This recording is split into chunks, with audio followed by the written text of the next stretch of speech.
আপোনাৰ কুকুৰা পোৱালি যে মোৰ ইয়াত পায় আপোনাক কোনে ক'লে? আমাৰ যি চেষ্টা আছে যে হয় চেষ্টাই আমাক লোন এটাও দিছিলে হয় 20,000 টকা।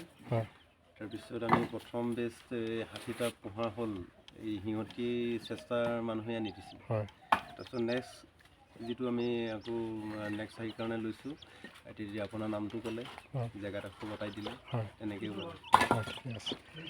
এতিয়া আপুনি মই ধৰি লওক যেনেদৰে কৈছোঁ এই পোৱালিখিনি আপোনালোকে ভালদৰে পালন কৰিব, নিশ্চয় আপোনালোকে কিবা এটা পাব। হয় হয় ইয়াৰ উপৰি মানে কৈছে আপোনালোকৰ যিখিনি চেষ্টাসেৱী আহি থাকে তেওঁলোকৰ পৰা পৰামৰ্শ ল'ব হয় আৰু 2জন ধৰি লওক কোনোবাই যদি আৰু পোৱালি বিচাৰে তেতিয়া আপুনি মই মোৰ এইবিলাক কণ্টেক্ট কণ্টেক্টটো জনাই দিব। হে ঠিক আছে, থেংক ইউ, ধন্যবাদ। এতিয়া আপুনি মাননীটো হিচাপ কৰক।